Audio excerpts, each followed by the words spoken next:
പ്രിയപ്പെട്ട പ്രേക്ഷകരെ, നന്നായി ഭംഗിയായി നടന്നതാണ് ഇക്കുറി മാറ്റുകാൽ പൊങ്കാല. പക്ഷേ പൊങ്കാലയ്ക്കിടെ തീപ്പൊള്ളലേറ്റ് വീട്ടമ്മ മരിച്ചതിൽ ഇപ്പോൾ ഒരു ആരോപണം ഉയരുന്നു. മതിയായ സുരക്ഷ ഒരുക്കാതിരുന്നതാണ് അപകടത്തിന് കാരണമായതെന്ന് വിജീഷയുടെ ഭർത്താവ് ദിനേശ് കുമാർ പറഞ്ഞു. KTDCയുടെ ചൈത്രം ഹോട്ടലിന് മുൻവശത്താണ് പൊങ്കാലയിട്ടത്. അകലം പാലിക്കാതെ നിരവധി പൊങ്കാല അടുപ്പുകൾ ഉണ്ടായിരുന്നു. ഇതേക്കുറിച്ച് പോലീസിനുൾപ്പെടെ പരാതി നൽകിയതുമാണ്. തങ്ങൾ നിസ്സഹായരെന്നായിരുന്നു പോലീസിന്റെ മറുപടി. അകലം പാലിച്ച് അടുപ്പുകൾ വെച്ചിരുന്നെങ്കിൽ തീ പിടിക്കില്ലായിരുന്നുവെന്നും മരിച്ച വിജീഷയുടെ ഭർത്താവ് പറയുന്നു. ആ ദൃശ്യങ്ങളും നമുക്ക് കാണാം, എന്താണ് അവിടെ സംഭവിച്ചത് എന്നത്. 3-4 നേരെയായിട്ട് തൊട്ടും കൊണ്ട് ഇത് തീരെ അകലം കീപ്പ് ചെയ്യാതെയാണ് ഇവർ പൊങ്കാല അർപ്പിച്ചത്. സുരക്ഷ ഉണ്ടായിരുന്നില്ല തീരെ, അതാണ് പറയേണ്ടത്. തീരെ യാതൊരു ഉത്തരവാദിത്വം ഇല്ല അവർക്ക്, അവിടെയുള്ളവർക്ക്. അതാണ് മറ്റൊരാൾക്ക് ഇങ്ങനെ സംഭവം ഉണ്ടാകാൻ പാടില്ല. അനാസ്ഥ കൊണ്ട് തീർച്ചയായിട്ടും. കാരണം ഇത്രയും ജനങ്ങളെ കുത്തിക്കൊണ്ട് എന്തെങ്കിലും വെള്ളമോ അല്ലെങ്കിൽ അതിന് പ്രൊക്യൂഷനോ ഒരു ഇത് ചെയ്ത് വെക്കണ്ട അവിടെ. അതൊരു ചെയ്യാതെ തോന്നിയ മാതിരി ഇത് ചെയ്യുക ഒരു ഉത്തരവാദിത്തമില്ല. അത്രയും ജനങ്ങൾ സംഘടിക്കുന്നത് അതിനുള്ള പ്രൊക്യൂഷനോ നടപടികൾ വേണ്ടേ, അത് ചെയ്തിട്ടില്ല. ഇത് തൊട്ടടുത്ത് വെക്കരുത്, നിങ്ങളൊന്ന് മാറി ഒരു കേൾക്കുന്നില്ല, ആരും അത് അംഗീകരിക്കുന്നില്ല. അപ്പോൾ പോലീസുകാരോട് പറഞ്ഞാൽ പോലീസുകാരോട് കുറേ ഷൗട്ട് ചെയ്ത് സംസാരിച്ചിട്ടുണ്ട്. അവർ പറയുന്നത് ഞങ്ങൾക്ക് തന്നെ നിസ്സായരാണ്, ഞങ്ങൾക്കൊന്നും ചെയ്യാൻ കഴിയില്ല. വലിയ രാഷ്ട്ര ഇതാണ് ആ ദൃശ്യങ്ങൾ. പൊങ്കാലയിടുന്ന ദൃശ്യങ്ങളാണ്. ആ സമയത്ത് തീ പിടിക്കുന്നതിന് തൊട്ട് മുമ്പുള്ള ദൃശ്യങ്ങളാണ്. അടുത്തടുത്ത് കലങ്ങളിരിക്കുന്നത് കാണാം. തിരുവനന്തപുരത്ത് തമ്പാനൂരിൽ KTDC ചൈത്രം ഹോട്ടലിന് തൊട്ട് മുന്നിലാണ് ഈ പൊങ്കാല ഉണ്ടായിരുന്നത്. നോക്കൂ, അടുത്തടുത്തിരിക്കുന്നത് കാണാം. പുറകിൽ പക്ഷേ പൊങ്കാല അടുപ്പുകൾ കാണാനില്ല.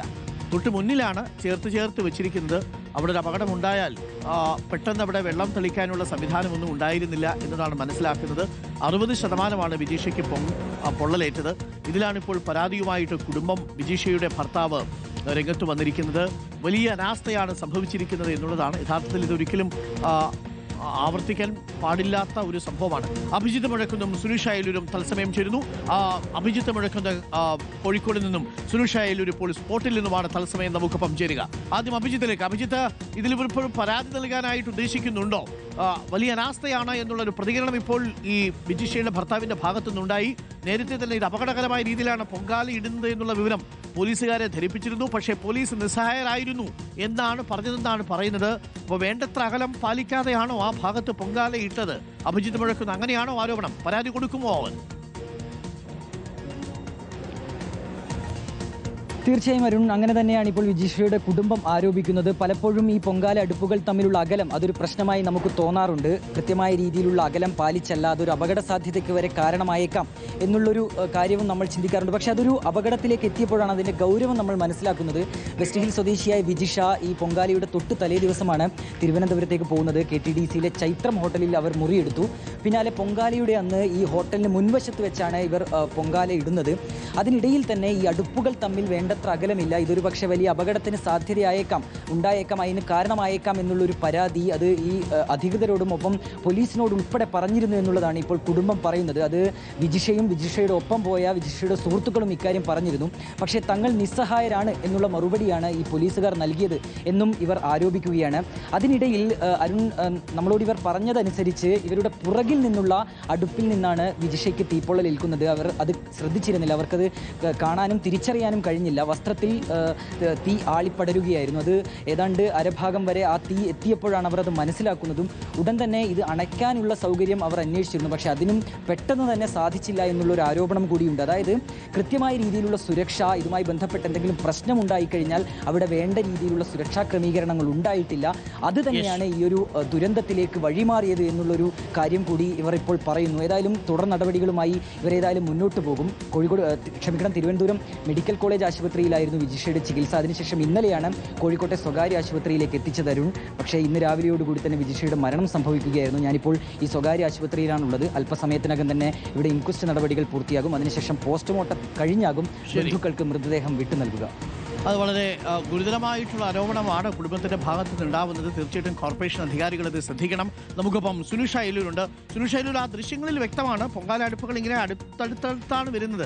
സാധാരണ അങ്ങനെ മാലയായിട്ടാണ് പൊങ്കാല അടുപ്പുകളൊക്കെ ക്രമീകരിക്കുന്നത്. ഇതേപോലെ ഗുരുതരമായി പൊള്ളലേറ്റ് മരിക്കുന്ന സാഹചര്യം മുമ്പ് ഉണ്ടായിട്ടില്ല. പ്രത്യേകിച്ച് ചൈത്രം ഭാഗത്താണെങ്കിൽ വലിയ തിരക്കുണ്ടാവും. ഒരു നിര തന്നെയല്ലേ ഉണ്ടായിരുന്നുള്ളൂ, പിന്നിൽ നിര ഉണ്ടായിരുന്നില്ലല്ലോ. എങ്ങനെയാണ് തീ പടർന്നത് എന്നാണ് മനസ്സിലാക്കുന്നത്. നമുക്ക് ആ സ്പോട്ടിൽ നിന്ന് ഇപ്പോൾ ഒന്നും അതിൻ്റെ അവശിഷ്ടങ്ങൾ അവിടെ ഉണ്ടാവില്ല.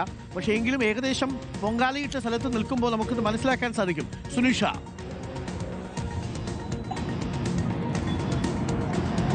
അരുൺ, ഇപ്പോൾ വിജിഷ പൊങ്കാലയിട്ട ഏകദേശം ഈ സ്ഥലത്തായിരിക്കും പൊങ്കാല ഇട്ടിരിക്കുക. നമുക്ക് കാണാൻ കഴിയും റോട്ടിൽ നിന്ന് മാറിയാൽ കുറച്ച് സ്പേസ് ഇവിടെയുണ്ട്. ഇപ്പോൾ ഈ ചൈത്രം ഹോട്ടലിന് തൊട്ട് മുന്നിൽ ചില ഇടങ്ങളുണ്ട്. ഈ പറയുന്നത് പോലെയാണെങ്കിൽ 3 or 4 അടുപ്പ്, അതായത് ഓരോ നിരകളിലായി അടുപ്പുകൾ ഉണ്ടായിരുന്നു എന്നുള്ളത് തന്നെയാണ് നിലവിൽ മനസ്സിലാക്കാൻ കഴിയുന്നത്. അങ്ങനെയെങ്കിൽ വിജിഷ ഇപ്പോൾ ഈ ഒരു ദൃശ്യങ്ങൾ തന്നെ കാണിക്കുകയാണെങ്കിൽ ഒരുപക്ഷെ ഇവിടെ ആയിരിക്കും ആദ്യത്തെ അടുപ്പ് വരുന്നത്. പിന്നാലെ തന്നെ തൊട്ട് പിറകിലായി അടുപ്പുണ്ടായിരുന്നു. അതിനുശേഷം അതിന് പിറകിലായും അടുപ്പുണ്ടായിരുന്നു എന്നുള്ളതാണ് മനസ്സിലാക്കുന്നത്. അങ്ങനെ ഈ ഒരു സ്പേസിനകത്ത് തന്നെ 3 നിരയിൽ അടുപ്പുണ്ടായിരുന്നു എന്നുള്ളതാണ് നിലവിൽ മനസ്സിലാക്കുന്നത്. അങ്ങനെയെങ്കിൽ സ്വാഭാവികമായും ഇവിടെ നിന്നും ഈ പൊങ്കാല ഇടുന്നു. അതിനിടയിൽ 3 നിരകളിലായിട്ടാണോ അടുപ്പുണ്ടായിരുന്നത്? നമുക്ക് കാണാമല്ലേ? ശരിയാണ്. വിജിഷ ഇടുന്നതിന് തൊട്ടു പിന്നിലും അതിന് തൊട്ടു പിന്നിലും അടുപ്പുകൾ ഉണ്ടായിരുന്നു എന്നാണ്. അപ്പോ ഏതെങ്കിലും ഒന്നിൽ നിന്ന് തീ പടർന്നാൽ അവർക്ക് ഓടി രക്ഷപ്പെടാൻ പോലും പറ്റില്ല. പ്രത്യേകിച്ച് മധ്യനിരയിൽ നിൽക്കുന്നവർക്ക് ഒട്ടും പറ്റില്ല, അല്ലേ? ഉറപ്പായിട്ടും അരുൺ, ഒട്ടും അത്തരത്തിൽ രക്ഷപ്പെടാനുള്ള അല്ലെങ്കിൽ പുറത്തേക്ക് പോകാനുള്ള ഒരു സൗകര്യം ഉണ്ടാകില്ല എന്നുള്ളത് തന്നെയാണ്. സ്വാഭാവികമായും മുന്നിലും അടുപ്പാണ്, പിറകിലും അടുപ്പാണ്. ഈ നടുവിലാണ് വിജിഷ നിൽക്കുന്ന ഒരു സാഹചര്യം കൂടിയുള്ളത്. സ്വാഭാവികമായും പിറകിൽ നിന്ന് തീ പടരുന്നൊരു സ്ഥിതി ഉണ്ടാകുമ്പോൾ പെട്ടെന്ന് പുറത്തേക്ക് കടക്കുക എന്നുള്ളത് കഴിയുന്ന കാര്യവുമല്ല. പക്ഷേ നിലവിൽ ഇപ്പോൾ മനസ്സിലാക്കാൻ കഴിയുന്നത് ഇങ്ങനെ നിരനിരയായി വെക്കുന്നത് വലിയ തരത്തിലുള്ള അപകടങ്ങൾ ഉണ്ടാക്കുന്നു എന്നുള്ളത് തന്നെയാണ്. അതായത് കഴിഞ്ഞ ഈ പൊങ്കാല നടക്കുന്ന ദിവസം അന്ന് ഈ പൊള്ളലേറ്റ് ഉടനെ തന്നെ വിവരം അറിയിച്ചു. അടുത്ത സെക്കൻഡിൽ തന്നെ ആംബുലൻസ് എത്തി ആശുപത്രിയിൽ എത്തിച്ചു എന്നുള്ളതാണ് നമുക്ക് ഇവിടെ നിന്നും ഈ KTDC ഈ ഗ്രാൻഡ് ചൈത്രം ഹോട്ടലിലെ ആളുകളോട് സംസാരിച്ചപ്പോൾ മനസ്സിലാക്കുന്നത്. അതായത് പിറകിൽ നിന്നും സാരിയുടെ തലപ്പിൽ തീ കത്തി എന്ന് മനസ്സിലാക്കിയിരുന്നു. പിന്നാലെ തന്നെ ഇത് അണച്ച് ഉടൻ തന്നെ തൊട്ടടുത്ത സേവാഭാരതിയുടെ ഒരു ആംബുലൻസ് മറ്റൊരു ഭാഗത്ത് ഇട്ടിരുന്നു. ആ ആംബുലൻസ് എത്തി ഉടൻ തന്നെ മെഡിക്കൽ കോളേജ് ആശുപത്രിയിലേക്ക് മാറ്റി എന്നുള്ളതാണ് പറയുന്നത്. സാധാരണ രീതിയിൽ തന്നെ അരുൺ, നമ്മൾ പറയുന്നത് പോലെ നമുക്ക് ആറ്റുകാൽ ക്ഷേത്രത്തിന്റെ പരിസരം നോക്കിയാൽ തന്നെ അറിയാം, കൃത്യമായി ആളുകൾക്ക് ഇങ്ങനെ മുഖാമുഖം കാണുന്ന രീതിയിലാണ് അടുപ്പുകൾ വെക്കാറ്. അങ്ങനെയാകുമ്പോൾ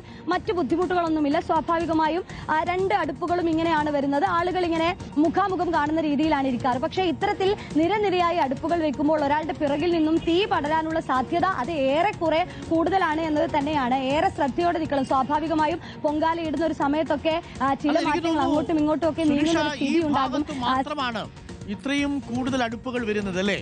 ഈ തമ്പാനൂര് ബസ് സ്റ്റാൻഡിന് തൊട്ട് ചേർന്ന്. അപ്പൊ പൊങ്കാല ഇട്ടിട്ട് പെട്ടെന്ന് പോകാമെന്നുള്ള ഒരു കണക്കൂട്ടലായിരിക്കും ഇവർ വരിക.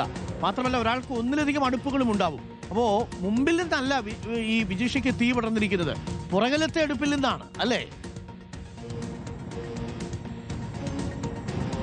അതെ അരുൺ, സ്വാഭാവികമായും തമ്പാനൂർ സംബന്ധിച്ചിടത്തോളം തമ്പാനൂർ കിഴക്കേക്കോട്ട ഭാഗങ്ങളിലാണ് കൂടുതൽ ആളുകൾ ഇങ്ങനെ പൊങ്കാല ഇടാനായി എത്തുന്നത്. ഒന്ന് അരുൺ പറഞ്ഞതുപോലെ പോകാനുള്ള എളുപ്പമാണ്. അല്ലെങ്കിൽ ഇപ്പോൾ KSRTC ബസ് സ്റ്റാൻഡ് ആയാലും റെയിൽവേ സ്റ്റേഷനുമായാലും തൊട്ടടുത്തായതുകൊണ്ട് തന്നെ കൂടുതൽ ആളുകൾ പ്രിഫർ ചെയ്യുന്നത് ഈ ഒരു സ്ഥലമാണ് എന്നുള്ളതാണ് ഒരു കാരണം. മറ്റൊന്ന്, ഏറ്റവും കൂടുതൽ ഇപ്പോൾ റൂം എടുക്കാനൊക്കെ സൗകര്യമുള്ളത് കൊണ്ട് തന്നെ ഇതിന്റെ അടുത്തൊക്കെ റൂം എടുക്കുന്ന ആളുകളായിരിക്കാം. അതുകൊണ്ട് തൊട്ടടുത്ത് ഇപ്പോൾ ഇവരെ സംബന്ധിച്ചിടത്തോളം ഈ ചൈത്രത്തിലാണ് അവർ റൂം എടുത്തിരുന്നത്. ഇവർ കുറച്ചു പേരായാണ് ഇവിടെ എത്തിയത്. അവരെല്ലാം തന്നെ ഈ ഗ്രാൻഡ് ചൈത്രത്തിൽ മുറിയെടുക്കുന്നു. അതിനുശേഷം തൊട്ട് മുന്നിൽ തന്നെ ഇവരാണ് ഈ ഗ്രാൻഡ് ചൈത്രം ഹോട്ടലുകാരാണ് ഇവർക്ക് ആവശ്യമുള്ള ഈ ഇഷ്ടിക നൽകുന്നത് എന്നുള്ളതാണ് നേരത്തെ പറഞ്ഞത്. അവർ നൽകും. അപ്പോൾ ഈ ഹോട്ടലിന് മുന്നിൽ, ഈ ഹോട്ടലിൽ താമസിക്കുന്ന ആളുകൾക്കെല്ലാം ഹോട്ടലിന് മുന്നിൽ സൗകര്യമൊരുക്കിക്കൊണ്ട് പൊങ്കാല ഇടാം എന്നുള്ളതാണ് സാധാരണ. അത്തരത്തിൽ തന്നെയാണ് കഴിഞ്ഞ കുറെ കാലങ്ങളായി പൊങ്കാല ഇടുകയും ചെയ്യുന്നത്. അത്തരത്തിൽ തന്നെയാണ് വിജിഷയും ഇവിടെ എത്തുന്നത്, ഇവിടെ താമസിക്കുന്നു. തൊട്ട് പുലർച്ചയോടുകൂടി, അന്ന് പൊങ്കാല ഇടുന്ന ദിവസം പുലർച്ചയോടുകൂടി തന്നെ തനിക്ക് സെറ്റായ ഒരു സ്ഥലത്ത് അടുപ്പ് കൂട്ടുകയും ചെയ്യുന്നത്. പക്ഷേ അതിന് പിറകിലും മുന്നിലുമൊക്കെയായി നിരവധി ആളുകൾ ഇതുപോലെ തന്നെ ഈ ചുടുകട്ടയെടുത്ത് അടുപ്പ് കൂട്ടുന്ന ഒരു സ്ഥിതിയായിരുന്നു ഉണ്ടായിരുന്നത്. പക്ഷേ ഈ പറഞ്ഞതുപോലെ കൃത്യമായ അകലം പാലിച്ചു എന്നുള്ളത് തന്നെയാണ് അതിലേറെ പ്രധാനപ്പെട്ട കാര്യം. തൊട്ടടുത്തും അതിന് പിറകിലുമൊക്കെ ആ ദൃശ്യങ്ങളിൽ കാണുമ്പോൾ നമുക്ക് മനസ്സിലാക്കാൻ കഴിയും ഏകദേശം ഈ ഭാഗങ്ങളിലാണ്. പക്ഷെ എല്ലാം ഇപ്പോൾ നിലവിൽ ക്ലീൻ ആക്കിയിട്ടുണ്ട്. ഇവിടെ മറ്റ് അവശിഷ്ടങ്ങളൊന്നും കാണാൻ കഴിയില്ല. പക്ഷെ ഇവിടെ വെച്ചാണ് ഇങ്ങനെ തൊട്ടടുത്തടുത്തായി ഓരോ ഈ അടുപ്പുകൾ കൂടുമ്പോൾ സ്വാഭാവികമായും ചൂടാണ്. ഇപ്പോൾ ഒരു കാറ്റ് വീശിയാൽ പോലും തീ പടരാനുള്ള ഒരു സാധ്യത കൂടുതലാണ്. അത്തരത്തിൽ പെട്ടതുപോലെ ആയിത്തീരും. മുമ്പിലും അടുപ്പ്, തൊട്ടു പിന്നിലും അടുപ്പ്. അപ്പൊ ഒരു കാരണവശാലും അങ്ങനെ ഒരു പൊങ്കാല അടുപ്പിന് സംവിധാനം ഉണ്ടാക്കാൻ പാടില്ല. വളരെ ഗുരുതരമായിട്ടുള്ള ഒരു ആസൂത്രണ പിഴവ് അവിടെ ഉണ്ടായിട്ടുണ്ട്.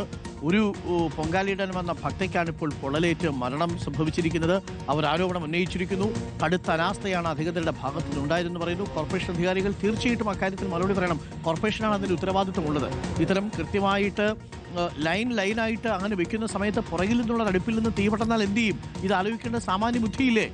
അത് വളരെ പ്രധാനപ്പെട്ട കാര്യവുമാണ്. അപ്പോൾ രണ്ടുപേരും അപ്പുറത്തും ഇപ്പുറത്തും ഇടുന്ന കഴിഞ്ഞാൽ നമുക്ക് മനസ്സിലാവും, ഫേസ് ടു ഫേസ്. ഇത് ഒന്നിന് തൊട്ട് പിന്നാലെ മറ്റൊന്ന്, അതിന് തൊട്ട് പിന്നാലെ മറ്റൊന്ന്.